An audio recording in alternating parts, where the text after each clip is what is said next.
Hello everyone, আজকে কিন্তু আমরা চলে আসলাম পিঠা মামার দোকানে পিঠা খাওয়ার জন্য। তো এখানে আসার আগেও আমি আগে একবার আসছিলাম সিরিয়াল দেওয়ার জন্য। তো মুন্নির স্কুল শেষ করেই আমরা পিঠা মামার দোকানে আসছি। এসে দেখি চিতাই পিঠা বানানোর জন্য প্রসেসিং চলতেছে। আমরা কিন্তু চিতাই পিঠা নিব বলেই আসছি।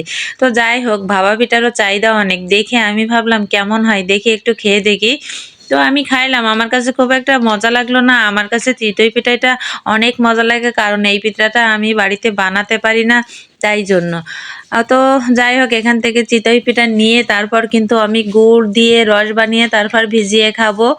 যাই হোক, আমার রস পিঠা খাওয়া হবে এবছরের মতো। তো চিতই পিঠা মামা কি সুন্দর করে চিতই পিঠা বানাচ্ছে দেখেন, দেওয়া মাত্রই আর কি ফুলে গেল। আমাদের বাড়িতে কেন হয় না জানি না। আর এই যে 3 রকমের ভর্তা আইটেম দিয়ে দিল প্যাকেটের মধ্যে।